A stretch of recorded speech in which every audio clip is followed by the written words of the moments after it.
Avraham Avinu, c'est-à-dire qui est Baal Nefesh. C'est-à-dire que Baal Nefesh, c'est quelqu'un qui est... Baal Nefesh, ça veut dire qu'il est, il est déterminé, c'est-à-dire il est Gibor, il est Kovesh son Yetzer, c'est-à-dire il a Nyad de Tikkun Abrit. Azal Bevadai Kol Achilotav Vesodotav Beprinat Lechem Apanim. Donc on a vu hier ça, je reprends, que maintenant tout ce qui mange, c'est Prinat Lechem Apanim, c'est-à-dire que tout ce qui va manger, tout son lien de Parnassa, et tout son contact avec la matière en général, ça va être Lechem Apanim. Lechem Apanim, c'est quoi? C'est Rabbeinu dit Talech Lefanai, va, marche devant moi. Alors il a dit à Avraham Avinu, il a dit à Avraham Avinu, Talech Lefanai, veillez tamim, c'est-à-dire marche devant moi et sois intègre.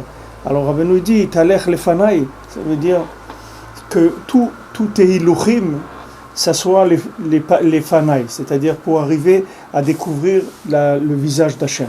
Ça, Italer les fanaï. C'est-à-dire que Italer, c'est la parnassa, c'est-à-dire tout ce qui s'appelle les hilouch dans la mazé. En général, c'est pour que le ben adam il soit mefarnes atzmo. Mais à part le lien de parnassa, comme on appelle la parnassa elle-même, il y a d'autres, tout ce que l'homme y fait, c'est parnassa, c'est-à-dire que c'est tout un lien pour avoir la vie, c'est-à-dire quand quelqu'un il a besoin, je sais pas, de prendre des vacances, par exemple, même si c'est pas de la parnassa, même s'il va dépenser de l'argent, mais c'est pour le kiyum dans l'onamazé, c'est pour vivre, pour avoir de quoi de vivre dans ce monde. Vous entendez ou pas, Nissim? Je sais pas, j'ai pas l'impression. Vous entendez, David?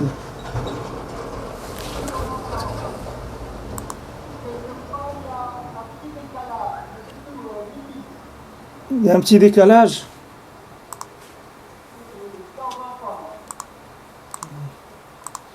Si on change de réseau. Je sais pas si ça fait quelque chose. Et là, c'est mieux, David?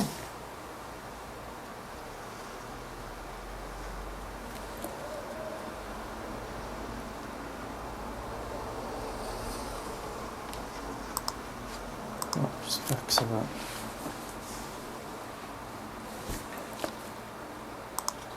Pas très bien. Alors maintenant, quand Akadosh Baruch Hu dit Avraham Avinu Talech Lefanai, ça veut dire tout est iluchim, ça doit être les fanaï, c'est-à-dire de trouver panim d'Hachem. Rabbeinu ici rapporte dans le Torah où il parle de la parnassa, il dit que quand quelqu'un il va travailler, il doit avoir comme kavana de travailler pour donner la tzedaka. Rabbeinu dit que quand quelqu'un il va travailler, il doit dire Befe Malé, il doit dire avec sa bouche, voilà, moi je vais travailler et j'ai l'intention dans chaque hilouch vehilouch, dans chaque maasé que je vais faire, dans chaque dibour que je vais faire dans mon travail, ma seule kavana c'est pour donner la tzedaka. C'est pour ça que je travaille. C'est-à-dire que normalement, tout le lien du travail, c'est pour que quelqu'un il puisse donner tzedaka. Pourquoi? D'après cette Torah ici, on comprend pourquoi. Parce que les gens ils disent, mais quoi, quelqu'un il travaille que pour donner la tzedaka, c'est pour ça qu'il travaille. Oui, parce que maintenant, si quelqu'un, quand il travaille, il ne donne pas la tzedaka, ou il n'a pas l'intention de donner la tzedaka, alors son travail, ça va le mettre tachat galgalim, c'est-à-dire il va rentrer sous l'emprise du système astral. Donc il n'a plus tellement le choix, parce qu'il devient, comme je l'ai expliqué hier, il devient un fonctionnaire, comme un fonctionnaire des PTT. C'est-à-dire il devient un fonctionnaire. C'est-à-dire un fonctionnaire du PTT, il peut rien lui arriver. C'est-à-dire il ne va jamais mourir de faim, mais aussi il est protégé que jamais il va devenir riche non plus. Il ne peut pas. Parce qu'il a choisi une voie de garage où c'est assuré le minimum, mais d'un autre côté, grandir, il ne va jamais grandir. Parce que pour grandir, il faut prendre des risques. Pour prendre des risques, il faut entrer dans la Emouna. Quand tu rentres dans la Emouna, tu rentres dans la guerre contre le système astral. C'est-à-dire que tu vas retourner le système astral complètement. Donc ça, c'est un choix dans la vie. C'est un mode de vie. Alors Rabbeinu nous dit, quand tu rentres dans la Parnassa, fais très attention, parce que c'est l'endroit où il y a le plus de problèmes avec le système astral. C'est-à-dire que c'est là où tu vas voir le plus la manifestation des astres. C'est-à-dire c'est là où tu vas être le plus soumis à la logique de Chokhmat HaTeva, c'est-à-dire de ce monde-là. Alors Rabbeinu te donne une refoua, un médicament général, il te dit, regarde, quand tu vas travailler, il faut que tu dises comme ça. Moi, je vais travailler, mon intention, c'est dans chaque déplacement, chaque parole, chaque acte que tu fais dans mon travail, j'ai une seule intention, c'est donner la tzedaka. Maintenant, quand tu fais ça, pourquoi quelqu'un il doit dire ça? Parce que normalement, tout le monde sait qu'il va travailler pour prendre, il ne va pas travailler pour donner. Les gens, ils vont, si quelqu'un il n'avait pas besoin, pourquoi il va aller travailler? Donc il va travailler parce qu'il a besoin, il va travailler pour prendre. Rabbeinu dit non, si tu vas travailler pour prendre, si tu as cette intention-là, tu vas passer tout de suite sous le système astral, tu vas être dominé par les astres. Tu ne vas pas être libre, tu ne vas pas pouvoir vivre avec l'ashgacha, tu vas vivre soumis au système astral. Maintenant Hachem, il a créé le système des astres pour qu'on sorte de ça. C'est pas pour qu'on vive dessous, mais c'est à nous de choisir. Chacun il a le libre arbitre là-dedans. Chacun il se dit voilà, moi où je vis, moi où je suis un fonctionnaire dans ce monde, c'est-à-dire j'ai vu un peu ce monde-là, il y a des gros risques dans ce monde, je ne vais pas prendre de risques. Donc je vais m'assurer que le passage sur Terre que je vais prendre, il va être sans trop de risques. Alors lui, il ne va pas rentrer sous l'ashgacha. Parce que rentrer sous l'ashgacha, ça veut dire que tu t'engages à vivre des hauts et des bas. C'est-à-dire que tu ne sais pas comment ça va se passer. Parce que tu es lâché dans l'ashgacha. Maintenant, si tu veux t'assurer quelque chose, tu vas rentrer dans le système astral. Et là, c'est vrai que normalement, la plupart du temps, tu n'arriveras pas à grand-chose tu ne vas pas être dans de trop grand danger, mais d'un autre côté aussi, tu ne vas jamais t'élever, tu ne vas jamais grandir. Parce que pour grandir, il faut prendre des risques. Les risques, c'est la émouna. C'est pour ça que tout le monde, tous les sadikim, ils ont réfléchi à tout ce qu'il fallait pour se rapprocher d'Hachem dans ce monde. Qu'est-ce que c'est toute la Torah? Alors David Amelech, il a dit 12 choses, et chacun il a dit des choses. Maintenant il est venu Habakouk et Midam Al-Echad. Et lui il a dit il y a une seule chose. Tzadik be'emunato yichye. Il n'y a que la émouna, c'est tout, il n'y a rien d'autre. Si tu as la émouna, tu as tout. Pourquoi? Parce que si tu as la émouna, tu as repoussé le système astral. Comme on a avec la émouna, tu fais tourner les astres d'autre côté complètement. Donc quand maintenant tu as la domination du système astral, tu es sorti. C'est-à-dire tu es sorti de l'enveloppe du Teva de ce monde. C'est-à-dire tu as un rapport avec l'infini. Le rapport avec l'infini, ça donne l'ashgacha. L'ashgacha, c'est que tout ce que tu vas avoir besoin, ça va venir vers toi. Tu n'as pas besoin d'aller chercher quoi que ce soit, ni de faire du souci, ni rien, parce que tu es passé dans autre chose. Passer dans une autre façon de vivre. Mais pour rentrer dans cette façon de vivre, il y a un cap à passer. Ce cap-là, c'est de se lâcher. Et de se lâcher, c'est très difficile. Vous voyez, pour les gens qui montent en Israël, le plus grand nisayon qu'ils ont, c'est celui-là. C'est-à-dire, le mariage, c'est la même chose. Le plus grand nisayon du mariage, c'est celui-là aussi. C'est de se lâcher. C'est quelqu'un, il a l'habitude de comprendre, de faire d'après ce qu'il comprend, etc. Quand on se marie, il faut savoir, la première chose, c'est qu'on ne comprend rien. Comme je vous ai dit hier, Rabbi Nathan, il a dit, si vous voulez écrire sur le Shalom Bayit, il a écrit un deuxième Likutei Halachot. Tout ce qu'il a écrit dans tout Likutei Halachot, il faut la même chose pour le Shalom Bayit.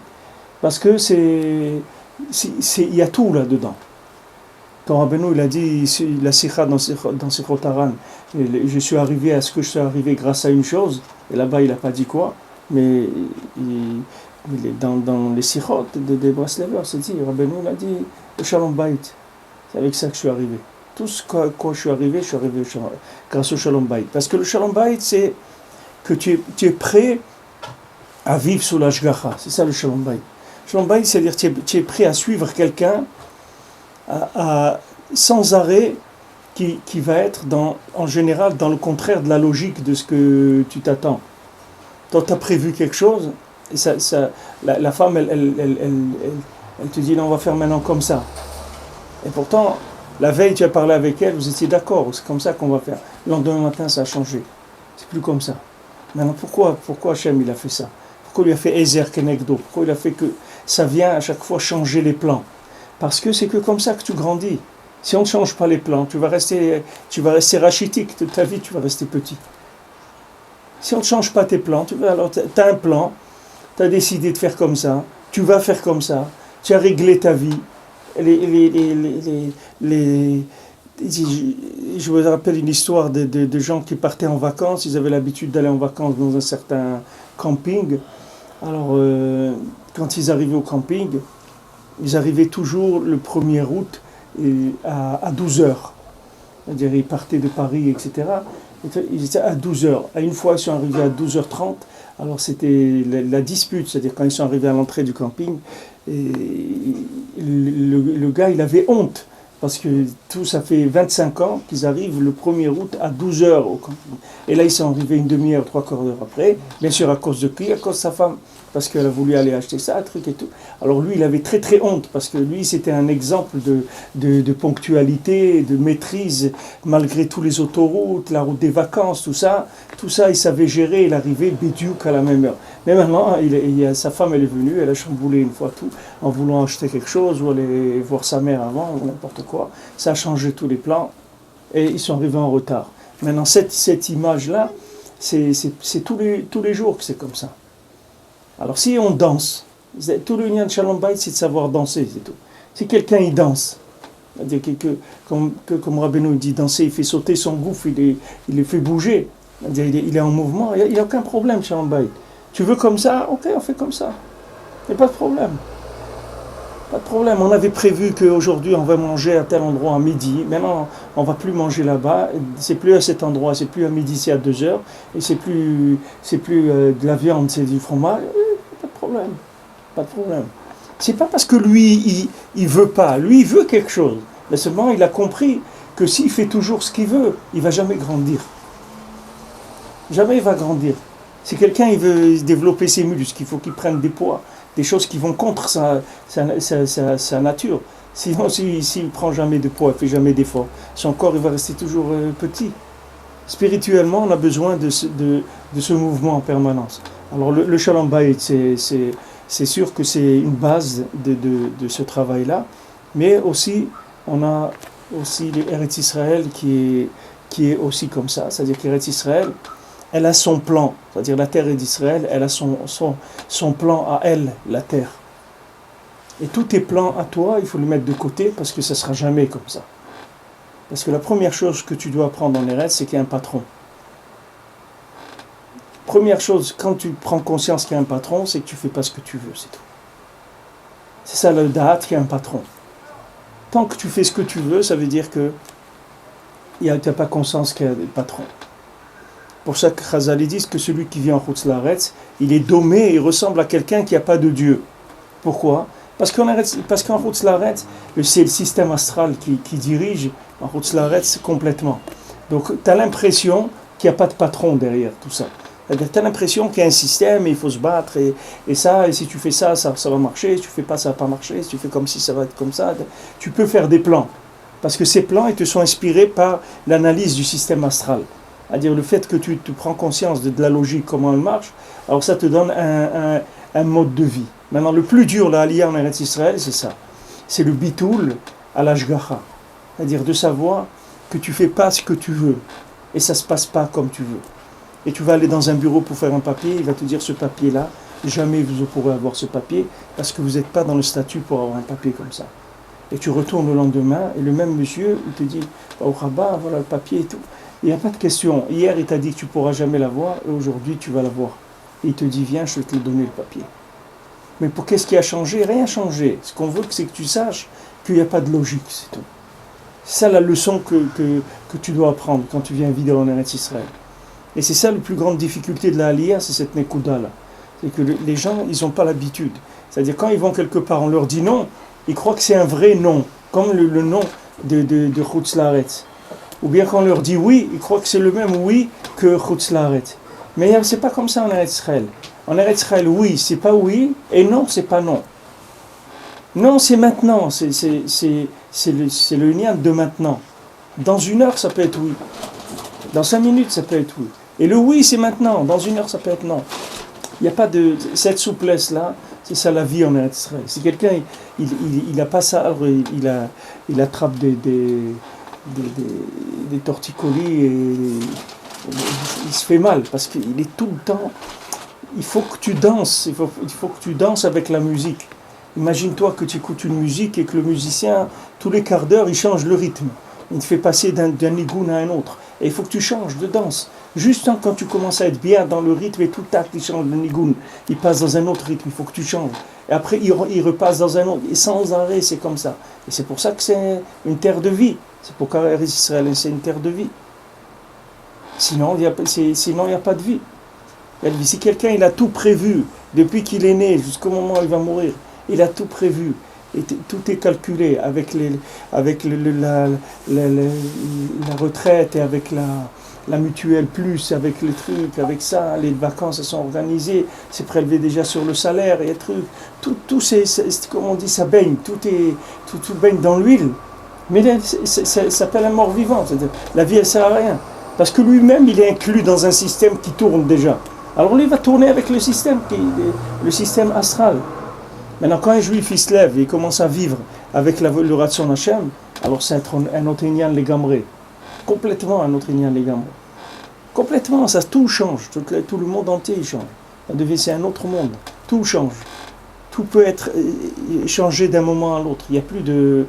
Et c'est comme ça qu'il sera mitnaeg le monde. Les hâtifs, comme Mashiach va venir, le monde il va être mitnaeg que par l'ashgacha.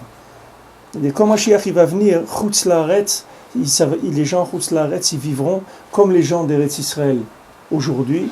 Et les gens d'Eretz Israël, ils vivront dans Ashgacha Eliona, c'est-à-dire dans une Ashgacha encore plus élevée, beaucoup plus élevée que ce qu'elle est aujourd'hui. Aujourd'hui, c'est déjà très élevé. Mais ça va être encore beaucoup plus élevé. C'est-à-dire, il y aura une Ashgacha, une évidence beaucoup plus grande d'Hachem. Donc c'est ça que je beaucoup dis à Avraham Avinu. Première chose, sache, et t'as l'air les fanailles. C'est-à-dire quand tu marches, tu te déplaces, tu fais quelque chose, toujours c'est pour voir mon visage. C'est ça que tu dois chercher. Ça, c'est ce qui doit être en face de toi tout le temps. Le reste, c'est pas important. Qu'est-ce que tu vas faire, comment tu vas le faire, combien de temps ça va, tout ça, c'est pas important.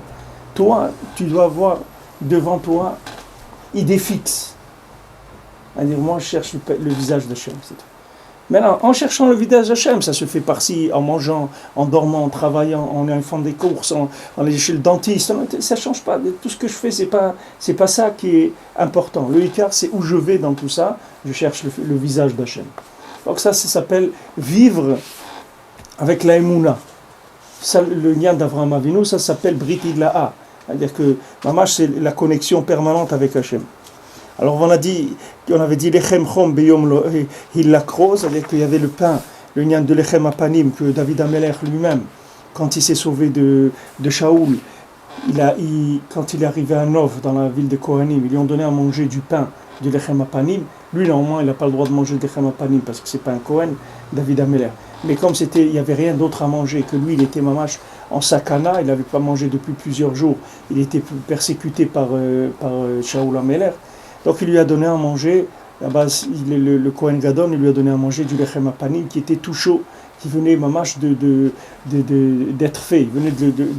Il lui a donné ça à manger à David Amelech. Alors Rabbeinu il dit, qu'est-ce que c'est maintenant, ce lechem apanim qui est chaud? C'est que tu vois Avraham Avinu, il est Yoshef Peter Haoel Kechomayom. Comme on a dit hier, il est assis à la porte de la tente, sous la chaleur du jour. La chaleur du jour, c'est quoi? C'est que d'un côté, il a tout le système astral qui l'attaque par la logique, qui disent ouais, mais tu vas jamais réussir, comment tu vas faire, etc. Il dit, tu sais bien, tu veux monter en Israël et tout, regarde combien de gens ils sont revenus, et qu'est-ce que tu vas faire là-bas, et ton métier là-bas, il n'est pas reconnu, et le temps que tu vas prendre la langue, comment tu vas vivre? Alors dis-moi, comment tu vas faire? Tu ne sais pas parler la langue. Comment ça va te faire de temps pour apprendre la langue? Et ce temps-là, tes enfants, comment ils vont manger? Ta femme, comment tu vas faire? Le loyer, comment tu vas le payer? Des trucs et tout. Le soleil, il va te taper sur la tête sans arrêt. C'est-à-dire, les gens, ils viennent avec le nian du Teva. Il y a quelqu'un qui est monté, je vous donne un exemple, quelqu'un qui m'a raconté, et quelqu'un il est monté en Israël, je crois qu'il habitait à Natania, il a reçu plusieurs virements d'une banque d'Allemagne sur son compte, de grosses sommes, c'est-à-dire il a acheté plusieurs maisons. Jamais de sa vie, il a pu savoir d'où cet argent est venu. Il a enquêté, il a pris un avocat, jamais il a pu savoir d'où cet argent est venu. Pourtant, ça venait d'une banque en Allemagne et tout. Il n'a jamais eu savoir ce compte-là, qui est-ce qui lui a envoyé cet argent. Jamais il a pu savoir d'où c'est venu. Il a enquêté des années, il n'a pas pu savoir. Il a reçu des grosses sommes sur son compte en banque. Et voilà, il a fait sa vie, etc. Alors quelqu'un entend ça, il dit, ouais, mais c'est pas tout le monde qui gagne au loto. Mais tout le monde gagne au loto. Tous les jours, tu gagnes au loto. Ça dépend sur quoi tu te mets. Sur quel système tu travailles. Si tu te mets sur système astral, alors c'est sûr que tu vas gagner au loto une fois il y en a un qui gagne au loto. Mais si tu te mets sur le système de l'Ashgacha, tu gagnes au loto sans arrêt. C'est-à-dire tout ce que tu as besoin, on te le donne, c'est tout. Des fois, on peut te donner même plus que ce que tu as besoin, parce que toi-même, tu ne sais pas de quoi tu as besoin. Alors, ce que tu as besoin, Béhémet, qu'Hachem, il sait que tu as besoin de faire telle chose et telle chose. Donc, pour ça, tu as besoin de certains moyens. Hachem, il va te les donner, ces moyens. Ça, c'est quand tu vis dans l'ashgacha, c'est-à-dire dans le lechem, le pain chaud. C'est ça, le pain chaud. Le pain chaud, ça veut dire que maintenant, dans ce système-là, dans lequel on est, bien qu'on soit attaqué par le soleil, c'est-à-dire par la logique et par les raisonnements qui font peur tout le temps à l'homme, essayer de lui faire peur sans arrêt, pour le limiter parce que l'homme, il veut grandir, il veut prendre des risques. Pour grandir, il veut prendre des risques. Quelqu'un, il monte en Israël, il prend des risques. Mais pourquoi ? Parce qu'il veut grandir. Il ne veut pas rester toute sa vie là où il est. Il veut grandir, il veut avancer. Alors il se lance. Alors maintenant, le soleil, c'est la logique, tout le système de la logique, il l'attaque. Ça peut être des gens, ça peut être même lui qui a des bilboulim, n'importe quoi. Mais il est attaqué en permanence. Ça s'appelle le lien du pain chaud. Rabbeinu, il rapporte ici. Le pain chaud veut dire qu'il avait l'echem. Rabbeinu dit que Kechom Hayom, c'est-à-dire dans la chaleur du jour. C'est-à-dire là-bas même, il était à la porte de la tente, c'est-à-dire qu'il avait l'intérieur de la tente, où c'est l'ashgacha total, et l'extérieur de la tente, où c'est le teva total. Comme Rabbeinu, il dit quand quelqu'un il sort de chez moi, dès qu'il sort de chez moi, je fais youch sur lui déjà. Parce que je ne peux pas savoir qu'est-ce qui peut se passer avec lui. Du moment où il est sorti, on ne sait pas. On ne sait pas. Pourquoi Rabbi Nathan il a dit à Rabbeinu, quand Rabbeinu l'a dit je t'ai bien attrapé, je t'ai mis dans mon sac, pourquoi Rabbi Nathan il a dit attachez bien le sac pour pas que je me sauve? Pourquoi Rabbi Nathan c'est un fou?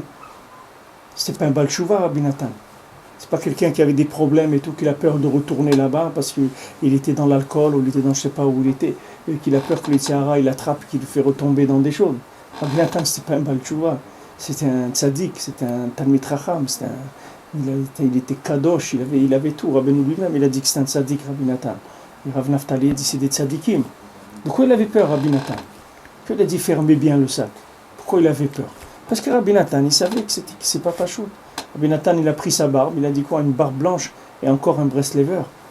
Il était étonné de lui-même qu'il ait eu le srout, qu'il avait déjà 60 ans et il était encore un Breslever. Depuis l'âge de 22 ans qu'il a connu Rabbeinu, jusqu'à 60 ans, il a pris sa barbe, il dit quoi? Encore un Breslever. C'est-à-dire, j'ai encore eu le mérite de vivre cette merveille-là, d'être avec Rabbi Nachman et tout. Et les gens, ils viennent ici à Ouman et tout, ils sont pas contents. Ils disaient, ouais, parce que ils savent pas ce que c'est, la richesse qu'ils ont. Ce qu'on leur a donné, ils savent pas.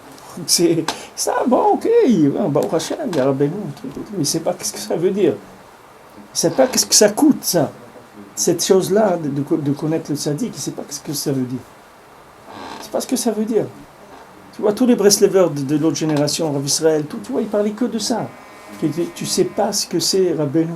Tu ne sais pas ce que c'est le srout que tu as eu le mérite de te rapprocher de ce tzaddik-là. Tu n'es pas conscient de ce que ça veut dire. Tu ne sais pas ce que c'est. Mais quand tu vois Rabbi Nathan, que Rabbi Nathan, dans pratiquement toutes ses lettres, il dit, Baruch Hashem, que je ne déchire pas les livres de Rabbeinu. Bon Hachem, je ne suis pas mitnaged à Rabbeinu. Alors tu te poses des questions. Tu dis, si lui, tous les jours, il remercie Hachem, qu'il n'est pas un opposant de Rabbeinu, alors qu'est-ce que je dois dire moi?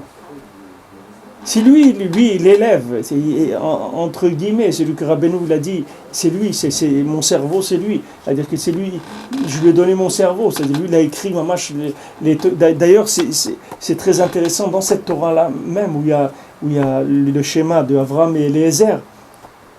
Il y a aussi cette Torah, elle s'est passée aussi des maasés comme ça, que Rabbeinu, il a écrit la Torah et que Rabbi Nathan aussi, il a écrit la Torah. C'est-à-dire, dans cette Torah Lamed Aleph, il y a deux versions. Il y a les versions de Ktaviyat de Rabbeinu, qu'il a écrit lui-même la Torah, et il y a une autre version qui a été dictée à Rabbi Nathan et que Rabbi Nathan, il a écrit. Dans la même Torah, il y a les deux qui ont parlé de la même Torah. Mais Rabbi Nathan, il était inclus dans Rabbeinu complètement. Et lui-même, il remercie Hachem dans pratiquement, je sais pas, peut-être 50% des lettres de Halim la Troufa. Il dit, bon Hachem, que je ne suis pas mitnaged, les hors kazé, que j'ai eu le srout, qu'Hachem il a eu pitié de moi, que je ne suis pas mitnaged à une lumière comme ça. Pourquoi Rabbi Nathan, il avait besoin de cette lumière pour être juif, pour mettre une kippa, pour mettre cette filine, pour étudier, pour faire les mitzvot. Il n'avait pas besoin de ça, Rabbi Nathan. Rabbi Nathan, avant de se rapprocher de Rabbeinu, il s'est rapproché de Rabbeinu à 22 ans. Avant 22 ans, c'est pas comme aujourd'hui. Rabbi Nathan, il s'est marié à l'âge de 14 ans, de 13 ans même. Et son premier enfant, il avait 14 ans, Rabbi Nathan. C'est pas comme aujourd'hui. C'est-à-dire, Rabbi Nathan, c'était un tzaddik, c'était un lamdan. Quand il s'est rapproché de Rabbeinu, c'était quelqu'un déjà de très grand. C'est pas qu'il avait besoin de Rabbeinu pour mettre les tefilines, pour faire Shabbat. Il a besoin de Rabbeinu pour rentrer dans Ashgacha Eliona, pour être Kashour HaKadosh Baruch Hu. Quelqu'un, il peut faire Shabbat, il peut mettre les tefilines, il peut tout mettre, mais il n'est pas connecté à Hashem Bichlal. Parce que quelqu'un, il peut vivre toute la Torah dans le Teva, sous le système astral. Il n'est pas arrivé à sortir du système astral. Pour sortir du système astral, il faut rentrer dans la tente d'Avraham Avinu, sinon tu ne peux pas sortir de ce monde-là. Ce monde-là, il est entouré par les astres, où tu vas te sauver. Ils entourent le monde, complètement. Pourquoi tu crois que qu'est-ce que tu crois que tu vas faire? Tu vas aller faire quoi? Tu as besoin du tzaddik, sinon tu ne peux pas sortir de tout ça. Donc, tu vois que Rabbi Nathan, il a une approche de Rabbeinu que n'importe qui rentre dans cette Nekuda, il va voir que c'est très spécial. C'est très spécial. Tu trouveras jamais quelqu'un qui se trouve proche d'un rave, n'importe lequel, et que tous les jours, il va remercier Hachem qu'il n'est pas mitnaged de ce rave-là, alors que c'est lui son élève principal, officiel. Ce n'est pas des gens qui l'ont dit, c'est le rave lui-même qui l'a dit. C'est le Rebbe lui-même, il a dit, s'il y a quelqu'un qui a compris quelque chose de moi, c'est lui, Rav Naftali, un petit peu. C'est Rabbeinu qui a dit lui-même. Et lui-même, c'est pas que maintenant il remercie Hachem de façon générale, c'est qu'il le vit. Quand il prend sa barbe blanche, il dit quoi? Je suis encore en Breslever. Quelle naisse qu'Hachem il m'a fait, que 38 ans après, je suis encore en Breslever. Regarde sa barbe, Rabbi Nathan, il n'imite pas elle de ça. Parce que c'est des nissim, ça coûte tous les jours des nissim de rester avec Rabbeinu. Les gens, voilà, ils sont là, Ouman, fait Tikkun HaKlali. Bon, ça y est, il a fait une fois, deux fois, trois fois, 5 fois. Ça y est, il a fait, bon, Hachem, il a fait Tikkun HaKlali. Mais c'est pas ce que ça veut dire. Et c'est pas ce que ça veut dire. Que combien de neshamot, elles aimeraient venir en Gilgoul. Tu prends des neshamot qui sont passés dans le monde et qui sont jamais venus à Ouman, tu peux leur dire, voilà, on va vous amener dans ce monde, toute votre vie, on va vous donner des coups de bâton toute la journée. Mais une fois, vous allez faire Tikkun HaKlali à Ouman, mais tout de suite, ils signent. Ils signent tout de suite. On dit, voilà, vous allez être pauvre, malade, persécuté. Mais une fois dans votre vie, vous allez faire le Tikkun HaKlali. Vous êtes d'accord? Tout de suite, ils signent. Tout de suite, il n'a même pas de she'ela, il ne va même pas réfléchir une seconde. Parce qu'il sait que tout ce qu'il va supporter dans ce monde, c'est rien pour un Tikkun HaKlali à Ouman. Tout ce qu'il va pouvoir passer dans ce monde, c'est rien du tout. Par rapport à ce qu'il va prendre quand il va faire un Tikkun HaKlali à Ouman. Et non, là, tu fais, des gens, ils font. Bon, Hachem, il y a des gens qui font, comme je dis hier à Yosef, je connais des gens qui font, quand ils viennent à Ouman, ils font 40, 50 fois le Tikkun HaKlali dans la journée. Parce que qu'est-ce que je vais faire ici? Qu'est-ce que je peux faire? Voilà, mais chez Rabbeinu, il faut avoir cette simcha dans le cœur. Et si quelqu'un n'est pas joyeux, c'est qu'il n'est pas conscient. Il croit qu'il est en train de jouer au Monopoly. Mais ce n'est pas des Monopoly, c'est des vrais billets qu'il a. Maintenant, il n'a jamais été acheté avec, il n'a pas la possibilité d'acheter. Parce qu'il n'y a rien dans ce monde qui a la valeur pour acheter avec ça. Mais s'il pouvait acheter, il lui serait rendu compte qu'est-ce qu'il a pris. Il ne se rend pas compte. Ça, c'est la Odaha Hashem, qui est Chom Hayom, dans ce Chom-là, dans lequel on est pris. Quand on a été zoché que Akadosh Baruch Hu, il a été Mesavev, Sibot, et il a fait des chassadim, ou que quelqu'un il a connu le tzaddik, quel simcha il doit avoir, quelle plénitude il doit avoir comment il doit avoir une sérénité à l'intérieur. Comme ça y est, il est tranquille, ça y est, il a terminé. La seule chose qu'il demande tous les jours, c'est que le Rebbe ne le renvoie pas, c'est tout. C'est tout. Parce que là, la même folie qu'il a fallu pour rentrer, la personne elle peut avoir la même folie pour sortir. Il ne faut pas croire ça. Le lien de Rabbeinu, ça ne s'acquiert pas, il n'y a personne qui peut acheter. C'est pour ça qu'Avraham Avinu, quand il a demandé Eretz Israël, comment je vais l'hériter d'Eretz Israël? Comment je vais hériter Eretz Israël? Tout de suite, Akash Baruch Hu, il lui a dit, alors, si tu as posé cette question, alors sache que tes enfants ils vont être esclaves 400 ans en Égypte. Parce que tu as posé cette question-là. Pourquoi? Parce qu'Eretz Israël, ça ne s'hérite pas. Eretz Israël, ça s'acquiert chaque seconde. Ça ne s'hérite pas. C'est un héritage, mais pour une seconde, c'est tout. Seconde d'après, on va voir. C'est pas sûr.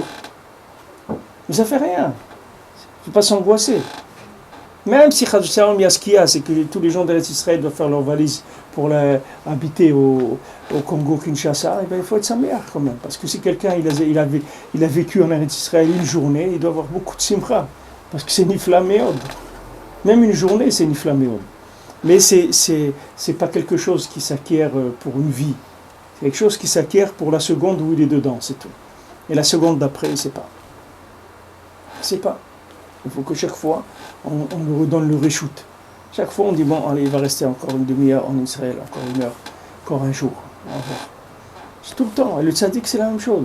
Quelqu'un croit, ah, moi, ça y est, je suis Breslev. Tu es Breslev de quoi, tu es Breslev? La porte avec quoi tu es rentré, la même, tu peux sortir. Elle est ouverte tout le temps. Pas de... Parce que pour rentrer là-dedans, il fallait la même folie que pour sortir. C'est la même chose. Par rapport aux astres, c'est la même chose.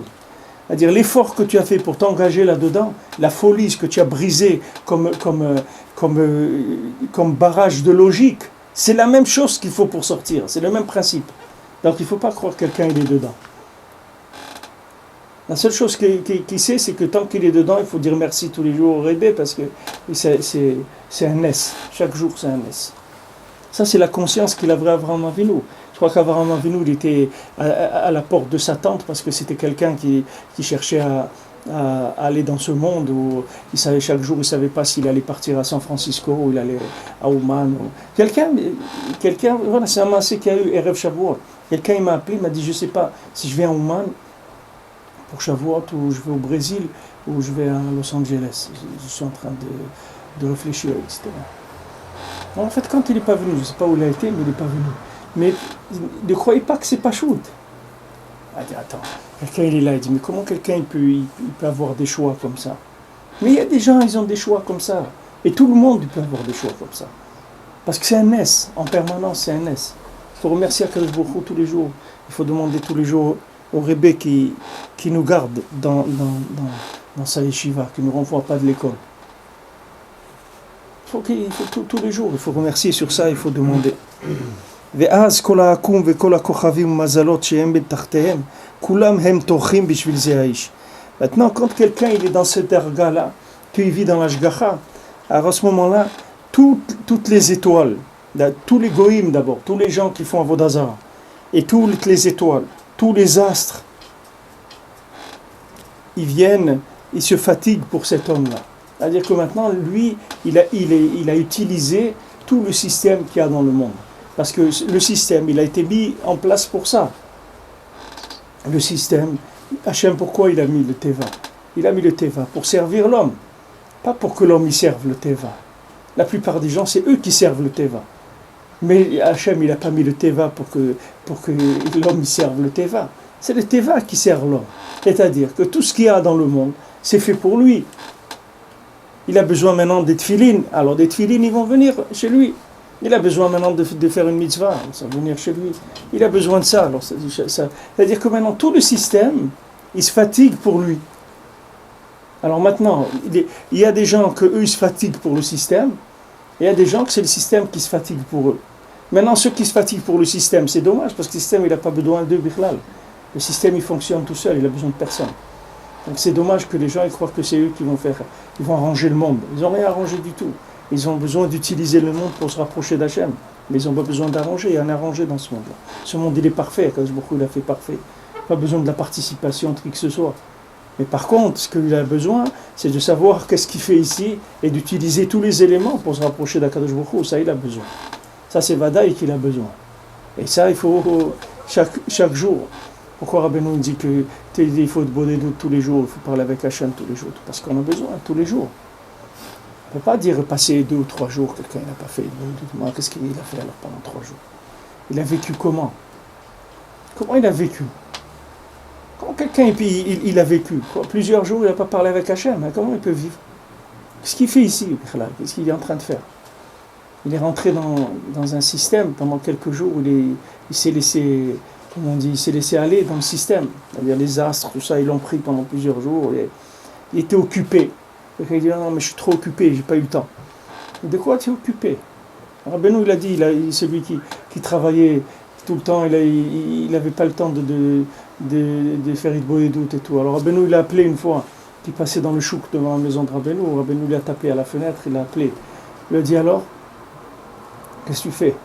Pourquoi tu viens plus me voir?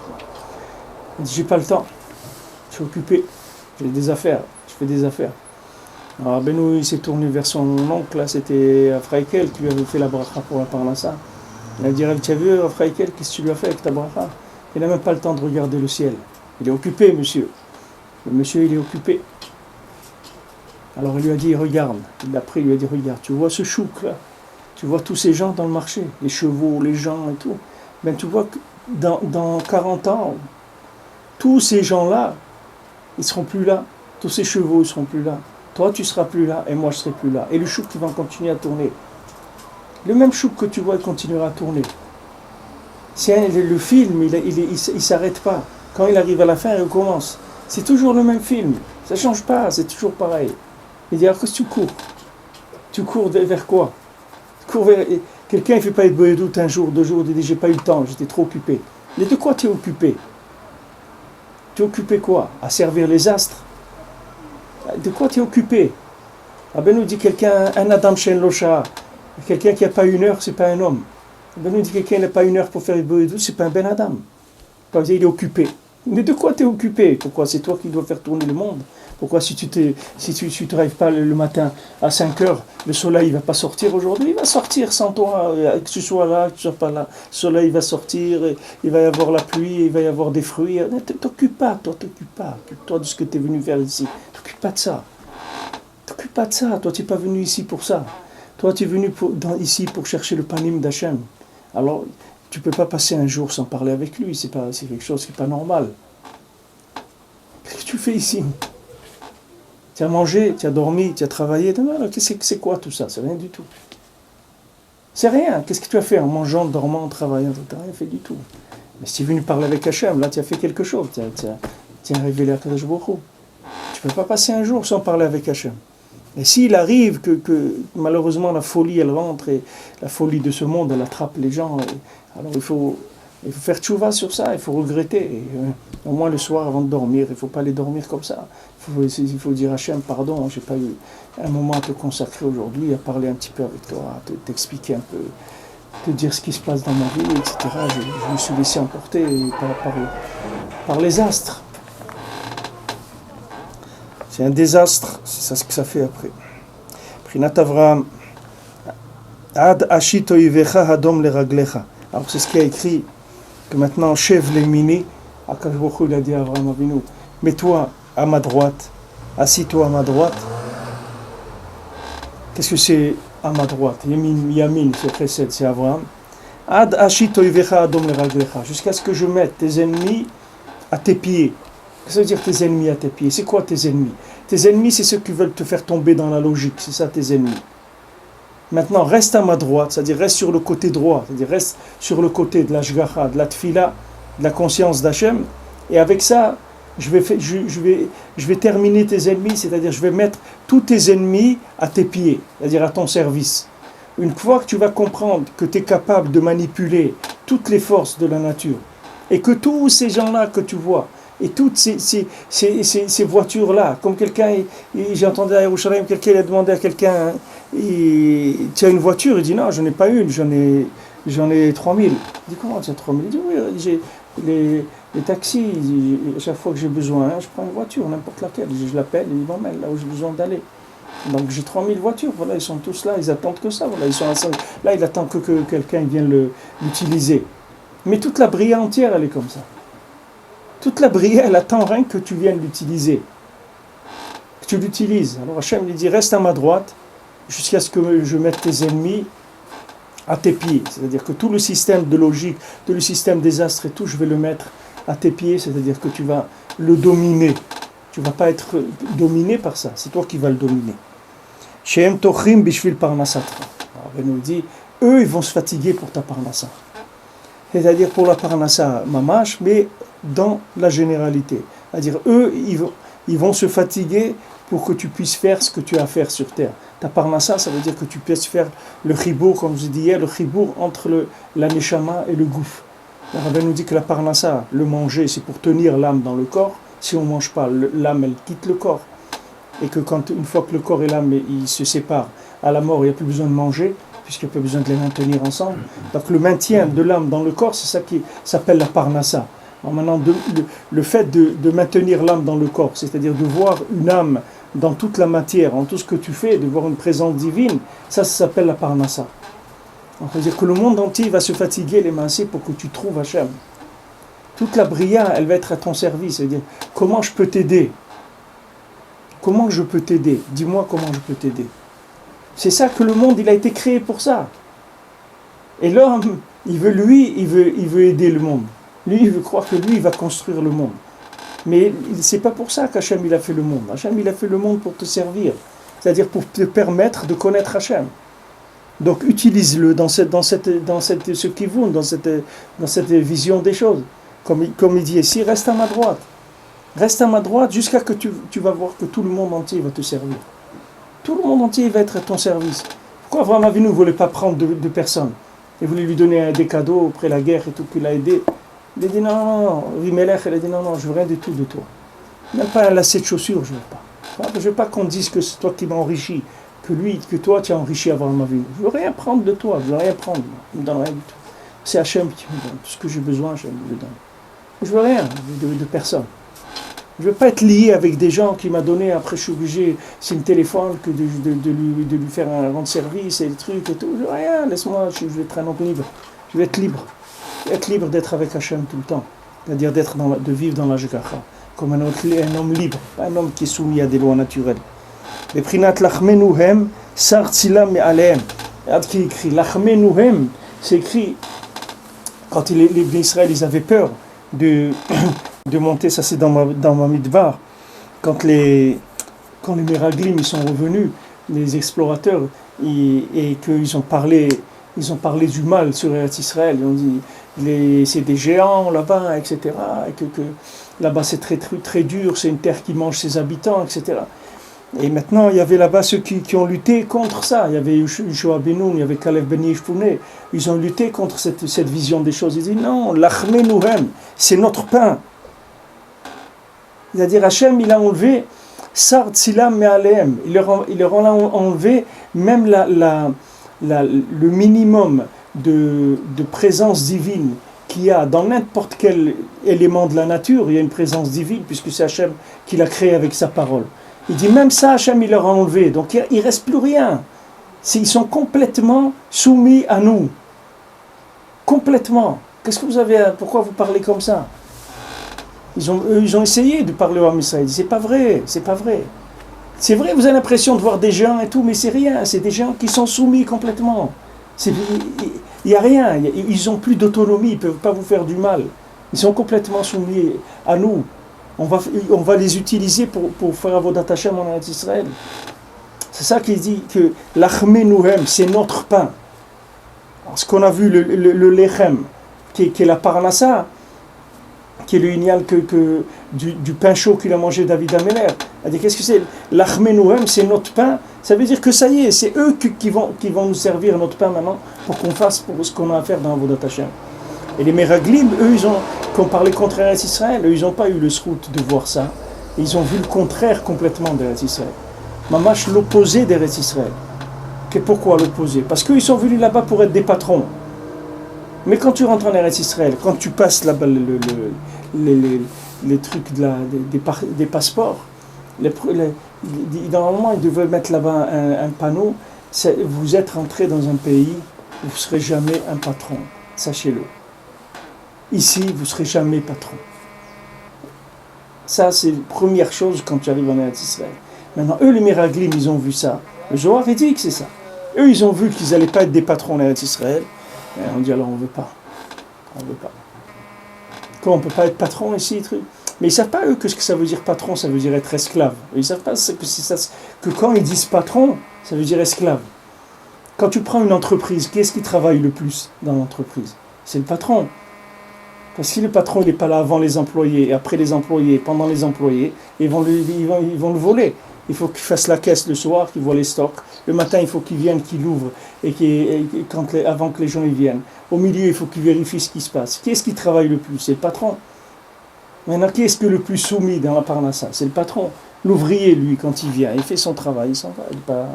Mais le patron, c'est à lui. Chaque chose, il est doeg, il se fait du souci. Ça, un ouvrier, il ne se fait pas du souci.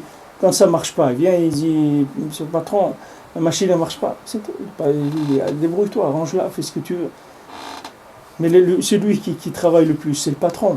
Eux, les Meraglim, eux, ils ont cru que maintenant, quand ils allaient en Eretz Israël, ils allaient être des chefs. Mais ils ne savent pas que quand tu es un chef, c'est là où tu es un esclave. Tu es un esclave de quoi? Tu es un esclave de toi-même, de ton kavod, de ta chokhma, de tout ce que tu veux.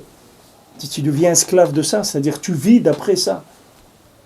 Qu'est-ce que c'est cette vie-là? C'est pas une vie. Quand quelqu'un il est soumis à des principes, que ces principes il dirige sa vie, alors ça y est, il n'a pas de vie. Tandis que Eretz Israël, elle est mamash, c'est une Eretz de Ben Chorin, c'est de gens libres. Alors ils ont vu des géants, ils ont dit c'est une terre qui mange ses habitants. Ben, c'est sûr, ils ont eu peur, ils ont vu Eretz Israël, ils disent c'est une terre, elle mange les gens, cette terre-là. Elle transforme les gens, elle dirige les gens, elle domine les gens. Mais c'est sûr, c'est une terre, elle est 1000 fois mieux que toi.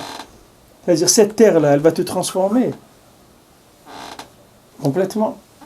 Comme dans la maison. Les gens disent, ouais, mais lui, il s'est marié avec une femme, il n'a pas eu de chance, c'est elle qui tient le tablier, là, ou je ne sais pas quoi, on dit, c'est elle qui porte le tablier, et truc. Ça veut dire, c'est sa femme qui dirige. Mais c'est Nifla, si sa femme se dirige. C'est Nifla, parce qu'il va vivre dans la Shgacha. Parce qu'une femme, elle n'a pas là-dedans, ça ne marche pas. Il n'y a pas de date. Elle est branchée rien que sur Hachem. Donc ça danse tout le temps, ça change. Donc c'est Nifla, elle va vivre avec Hachem. Mais s'il veut que la maison elle tourne avec son cerveau, lui, c'est la mort. C'est comme Rabbi Akiva et Elisha Ben Abouya, ils sont rentrés dans le Pardès. Tous les deux, ils ont vu le prince Ils ont vu Matat, ils ont vu le prince, le Sarapnim, le prince de la Torah. Alors quand Rabbi Akiva, Nichnas Beshalom, Yassav Beshalom, il a vu, il a dit bon, c'est bien, c'est beau, c'est magnifique. Hachem, il a fait des choses extraordinaires. Mais maintenant, Elisha Ben Abouya, quand il est rentré, il a vu Matat, il a dit c'est pas possible. C'est un reshoot bifnei atzmo. Lui-même, c'est quelque chose. En lui-même, il est quelque chose. Et là, il est devenu un kofer quand il a pensé ça. La même chose, quand tu crois que quelque chose dans ce monde, en elle-même, elle est quelque chose, ça y est, c'est terminé. Tu deviens un kofer, c'est ce qui s'appelle être un kofer. C'est un picoro. C'est quelqu'un qui croit qu'une chose, elle a une force en elle-même de faire quoi que ce soit. Mais il n'y a rien qui, dans ce monde, dit qui peut faire quoi que ce soit. C'est en ça le Icar où la femme, elle va aider son mari. C'est que dans sa façon de voir les choses, elle est toujours, elle se renouvelle tout le temps. Elle n'a pas de base. La femme, elle peut déménager, changer du quartier, des trucs et tout, comme rien du tout. C'est rien pour elle. Un homme, tu lui dis, il va déménager. Tous ses repères, ils ont bougé. Tous ses repères, tout ce qu'il a placé, toutes les tombes qu'il a mis en place, elles vont toutes bouger maintenant. Comment il va faire pour vivre? C'est dur pour lui. Une femme, c'est tout le temps renouvelé. Eretz Israël, c'est pareil, c'est tout le temps renouvelé. Quelqu'un il s'est installé en Eretz, il était à Gush Katif et trucs, il dit bon, ça, il faut partir d'ici. Oui, il faut partir. Non, ça, tu pars. Et comment? C'est comme ça, tu pars. Alors, on commence. Autre chose. Hachem, il a dit comme ça maintenant. C'est comme ça. Ce koach-là de bitoul, c'est ce que Hachem il a dit ici, c'est ça l'achmenouhem. C'est notre pain. C'est-à-dire, ne crois pas qu'eux, ils ont un koach. Eux, ils sont en train de nous servir. Ne crois pas qu'ils ont un koach. Les gens croient que les ennemis d'Israël, ils ont un koach. Ils n'ont aucun koach. Ils nous servent. Ils sont en train de nous servir. Toi, tu ne comprends pas comment. Tu verras un jour, tu verras que tu vas comprendre comment. Parce que tout est au service du Ham Israël, surtout en Eretz Israël. Tout ce qu'il y a dans le monde, c'est au service du Ham Israël. Mais en Eretz Israël, c'est encore plus fort que n'importe où. Il faut savoir que l'Achmé nous aime, que c'est notre pain. C'est-à-dire que c'est eux qui vont se fatiguer pour notre pain, c'est-à-dire que c'est eux qui vont nous aider à faire les yichoudim qu'on doit faire avec Hachem, c'est-à-dire à être en contact avec l'infini. C'est eux qui vont aider à cette chose-là. Qui mar'e chama amuka minatzel. Parce que maintenant, quand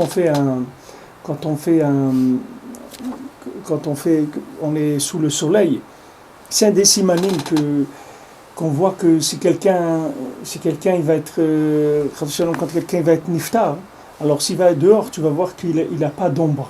C'est-à-dire il marche, tu vois que son corps, il fait... Non, c'est pas la peine de rentrer, de fantasmer sur ça, de regarder toute la journée quand on marche si à l'ombre, mais ça, c'est un siman que quand quelqu'un va être niftar, l'ombre, elle est pas comme quand il est vivant. C'est pas la même ombre. Ou il n'en a pas du tout, il y a un changement dans l'ombre. Alors il dit ici que Mar'echama Amuka Minatzel. Maintenant, quand on voit avec le soleil, c'est plus profond que quand on voit avec l'ombre. Il dit Chama, c'est Kechomayom. Alors qu'est-ce que c'est ce Yann de je regarde ici parce que c'est la Gemara qui dit ici. Qui dit ici.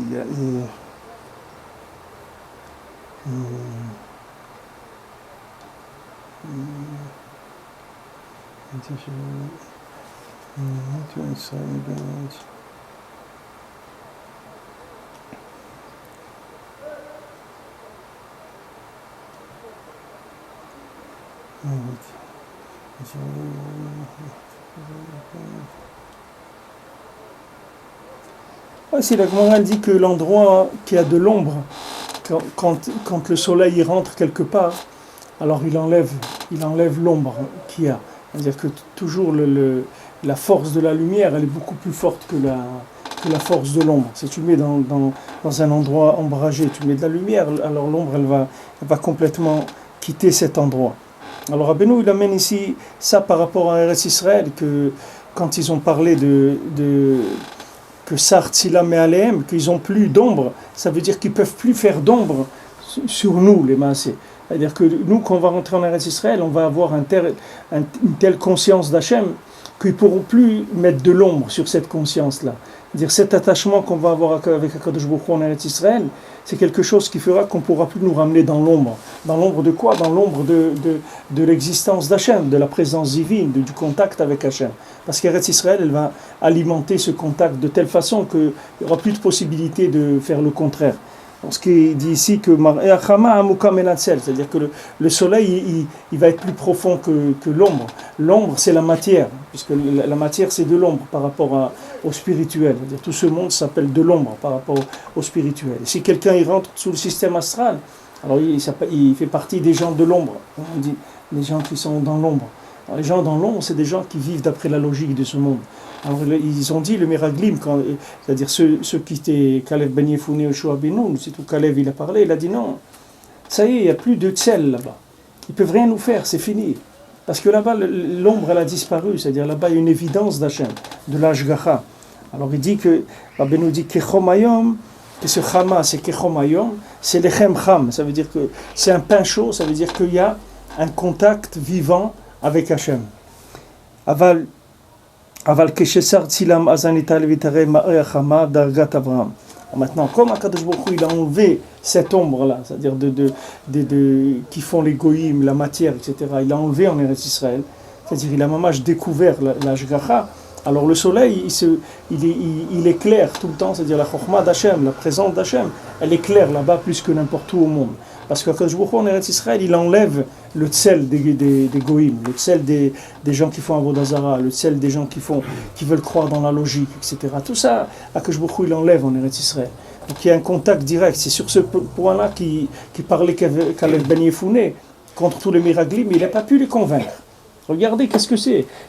Nous, on parle des miraglim comme ça, mais c'était des grands tzadikim, c'était pas des gens c'est pas des gens pourris, des gens, c'était pas des baleta avot, rien, c'était des tzadikim, c'était des princes voilà, on vient de lire, c'est des princes de chaque chevet, il avait son nassi, son prince du chevet, c'est pas des petits gens, des gens très très grands, et ils sont tous tombés dans le teva, ils sont tous tombés dans le nian qu'ils ont eu peur d'Eretz Israël. Comme beaucoup de gens, ils ont peur aussi de Rabbi Nachman, ils ont peur. Parce qu'il vient et tu as l'impression qu'il va chambouler toutes les valeurs qu'il y a, toutes les choses qui ont été... Mais c'est pas vrai. Rabbi Nachman, il va te construire de manière encore plus forte que n'importe qui t'a construit. N'importe quoi. Rabbi Nachman va te donner une irat shamaim, un amour pour Hachem, une crainte d'Hachem, un respect de la halacha, plus que n'importe qui pourra te donner dans ce monde. Mais seulement la méthode qu'il utilise, c'est normal qu'elle te semble un petit peu choquante par rapport à ta logique, heureusement.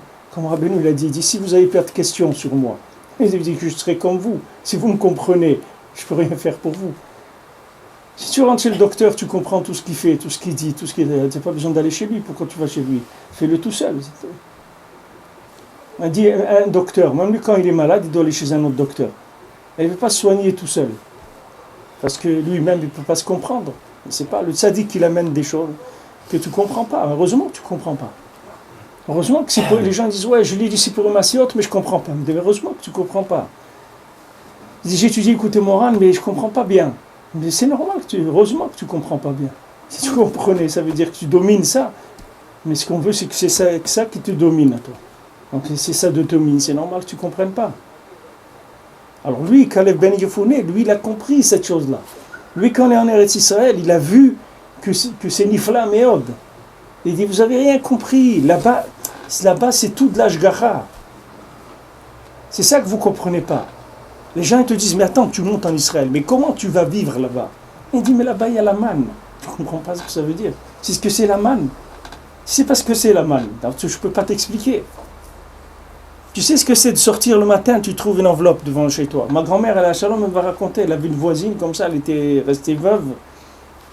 Elle dit, tous les jours, elle avait dans un tiroir une enveloppe, tous les jours il y avait un billet dedans, tous les matins. Cette enveloppe-là, elle trouvait un billet, elle l'utilisait pour vivre, pour acheter les courses pour la journée, le lendemain il y avait un autre billet. Tous les jours dans son enveloppe, une femme pshuta, c'était pas des gens qui étaient... Mais ils étaient sous la shgacha. Mon grand-père, quand il est niftar, il était niftar jeune, il avait 49 ans, et il a laissé ma grand-mère, elle avait 9 enfants. Et ma grand-mère, c'est une femme de maison, elle ne savait rien du tout. Mon grand-père, il avait des affaires, il a acheté des tissus, il donnait dans des endroits, dans des villages arabes, il y a des gens qui faisaient là-bas des vêtements, après les vendait au marché, il avait des vaches aussi dans des endroits, etc. Ma grand-mère, elle ne savait rien du tout de ce que faisait mon grand-père, rien. Elle s'est trouvée du jour au lendemain, elle ne savait rien. Elle n'avait pas d'argent, elle n'avait rien. Elle m'a raconté que mon grand-père, à la Vachalom, tous les soirs, il venait en rêve, et chaque soir, il lui disait une chose. Il lui disait, regarde, il y a un village là-bas, comme ça. Là-bas, telle adresse, il y a quelqu'un, je lui ai donné des tissus, et il doit faire comme ça. Chaque soir, il venait, et il lui expliquait tout, jusqu'à qu'elle a récupéré tous les biens que mon grand-père il avait. Mais ça, c'est des gens pshutim, c'était pas des talmidei chachamim, c'est des gens simples. Mais seulement, ils étaient avec Hachem. Be'emet. Ils vivaient avec Hachem Be'emet, ils étaient Tarat Hashgacha. Alors Kalev Ben Yefoune a dit, vous avez rien compris, là-bas, en Israël, ça marche pas de la même manière. C'est la manne. Je peux t'expliquer qu'est-ce que c'est la manne. Tu vois le tam, quand il mange, d'accord? Il mange du pain et il boit de l'eau. Quand tu le vois, tu dis le pauvre, ça fait de la peine. Je l'ai vu, Béhémet, ça fait mal au cœur. Tu le vois, il craint du pain et de l'eau, c'est tout, il n'y a rien chez lui. Mais tu ne sais pas que lui, ce que toi tu n'as jamais mangé dans ta vie, lui il le mange. Pourquoi? Parce que lui, le pain, c'est de la viande, c'est du poisson, c'est des gâteaux, c'est du chocolat, c'est ce qu'il veut. Tout ce qu'il veut, ce pain, à l'instant où il veut quelque chose, le pain il devient ça. Et les boissons, tu crois qu'il boit de l'eau? Il boit toutes les boissons du monde, elles sont dans son eau. C'est-à-dire chaque fois qu'il a besoin de boire quelque chose, il a envie de boire quelque chose, l'eau elle devient cette chose-là. Mais toi, quand tu vois dans le système astral, tu dis le pauvre, ça fait de la peine. C'est lui quand il te voit, il dit ça fait de la peine. Quand lui il voit le chacham, c'est lui qui lui dit tu fais de la peine quand on te voit. Pourquoi tu n'es pas joyeux? Pourquoi tu rigoles pas? Qu'est-ce que tu as? Toujours angoissé, tu as une tête comme ça, tu fais la tête tout le temps. Qu'est-ce que tu as? Pourquoi tu n'as pas de simcha? Pas de simcha, parce qu'il est docteur, philosophe, orfèvre, tailleur, il connaît tous les métiers du monde, il a tout compris, il a tellement compris de choses qu'il ne peut même pas vivre le bonhomme. Il peut parler avec personne parce qu'il sait tout. Tout ce que tu vas lui dire, avant que tu ouvres la bouche, il le sait déjà. Et il ne peut pas parler avec toi, il parle avec personne, il est tout seul. Il est toujours angoissé, parce qu'il sait tellement de choses qu'il est devenu perfectionniste dans la matière. Donc il est toujours en train de voir des défauts partout. Là, il manque ça, et ça, c'est pas bien, et ça, c'est pas comme bien. Alors que le tam, tu vois, il est dans un autre monde complètement. Alors quand tu le vois de l'extérieur, tu as l'impression que ce tam-là, c'est un pauvre bonhomme, il a raté sa vie. Mais Béhémet, c'est pas du tout comme ça. Alors ça c'est pareil, les gens voient quelqu'un en Eretz Israël, ils disent le pauvre là-bas, tu sais comment c'est difficile, etc. Mais c'est pas vrai, c'est pas difficile, il mange de la manne. Tu sais pas ce que c'est la manne, tu as jamais mangé dans ta vie. Donc tu peux pas comprendre comment il vit. C'est ça qu'il est venu, Caleb Ben Yefouné, il essaie, il dit non, c'est pas vrai. C'est pas vrai ce qu'ils disent. C'est pas vrai. C'est pas comme ça. Pourquoi? Parce que lui parlait de la manne. Alors les autres, ils ne pouvaient pas comprendre. Mais les massés, au moment où c'est venu, et le Ham Israël, il n'était pas prêt à cette darga de Emouna. Là. Donc ils sont tombés dans le plan des Meraglim. C'est pour ça que ça a été la plus grande avéra que le Ham Israël ait jamais fait. C'est de refuser de rentrer en Eretz Israël. C'est la plus grande avéra. Tout ce qu'ils ont fait le Ham Israël, Akash Baruch Hu, il a pardonné, il a laissé. Mais ça c'est pas passé. Ça, Hachem, il a dit, c'est comme ça, vous allez rester dans le désert. Si vous ne pourrez pas rentrer en Eretz Israël. Ça, c'était le pire de tout. C'est là où la première fois qu'Hachem il a fait une gzéra comme ça sur l'homme Israël, depuis qu'ils ont sorti de Mitzrayim, ça y est, Hachem il n'a pas laissé passer. Pourquoi? Parce que, ça y est, quand quelqu'un il est couvert dans la Emouna, quelqu'un ne veut pas la Emouna, alors Hachem dit, alors, à quoi ça sert tout ce que je suis en train de faire? S'il n'a pas la Emouna, que maintenant je vais lui donner tout ce qu'il a besoin et que je vais mettre en place tout pour qu'il puisse me servir, à quoi ça sert tout ce que je suis en train de faire? Ça n'a rien. Il faut l'aider à reprendre conscience de tout ça. Donc Hachem il a dit, voilà, eux ils ne rentreront pas. Leurs enfants ils vont rentrer. Ils vont tourner dans le désert pendant 40 ans. Et là-bas ils vont apprendre la Emouna. 40 ans dans le désert, ils vont travailler dur. C'est pas qu'ils travaillaient, mais ils vont travailler dur dans la Emouna. Ils vont jusqu'à qu'ils acquièrent la Emouna. Après ce moment-là, ils pourront rentrer. Eux, non, leurs enfants, ils rentreront en Eretz Israël. Mais c'était très dur, c'était un moment très difficile, parce qu'ils ont été couverts dans la Shgacha. Le contraire complètement. Hachem, il a donné un cadeau, et il croyait que c'était un cadeau empoisonné. Alors ça, c'est pas passé. Mais Hachem, il t'a dit que c'est bien. Il te dit que c'est nifla. Qu'est-ce que tu vas écouter ces gens-là? Rabbeinu te dit, fais Yidboedut. Viens à Rosh Hashanah, fais les Shulchan Aruch, étudie Shulchan Aruch, et je sais tout, je vais m'occuper de toi. Pourquoi tu te prends la tête? Pourquoi tu n'as pas confiance dans ce qu'il te dit? Il te dit des choses simples, fais-les, c'est tout, ne te casse pas, ne te prends pas la tête. Fais des choses simples. Il te dit voilà, fais ça et c'est tout. Avec ça, je vais t'arranger. Avec ça, je vais te réparer complètement. Toi, tes parents, tes grands-parents, jusqu'à Adam Arishon. Ne t'occupe pas. Pourquoi les gens, ils n'ont pas la Emouna? Il va tourner 40 ans dans le désert. Tourner. Ça y est, arrête de tourner. Voilà, tu es un maître. Tu es un maître de la 50e porte. Il te dit, voilà, fais ça. Avec ça, tu répares tout. Pourquoi tu ne le crois pas? Tu n'as pas confiance en lui. Ça, c'est l'écart du problème, il est là. Rappelez-nous, il a dit que sur la Emouna, il faut beaucoup parler. Il faut beaucoup ouvrir sur la Emouna. Parce que c'est le Nisayon du Dor. D'un côté, comme on est dans la 50e porte aujourd'hui, la Emouna, elle va résoudre tous tes problèmes. Et d'un autre côté, si tu n'arrives pas à rentrer, tu n'as aucune solution dans ta vie. C'est devenu, si tu veux, une porte qui reste que cet accès-là. Tzadik, Bemouna Toichi, c'est-à-dire reste que ça, c'est tout. Il n'y aura plus rien. Que la Emouna. Celui qui a la Emouna, ça va marcher. Celui qui n'a pas la Emouna, ça va pas marcher. C'est tout, il n'y a pas autre chose. Avant, tu pouvais un peu bricoler dans les 49 portes. Aujourd'hui, il n'y a plus à bricoler. Toutes les 49 portes, elles sont terminées. Il ne reste rien que la 50e. C'est la seule solution qu'il y a. La 50e, c'est la Emouna. C'est Binaïla, c'est-à-dire c'est la Emouna. C'est savoir qu'il n'y a rien que Boré Olam. Il n'y a rien qu'Hachem Baolam, mais rien d'autre. Rien d'autre. Il n'y a rien qui peut marcher. Que Hachem.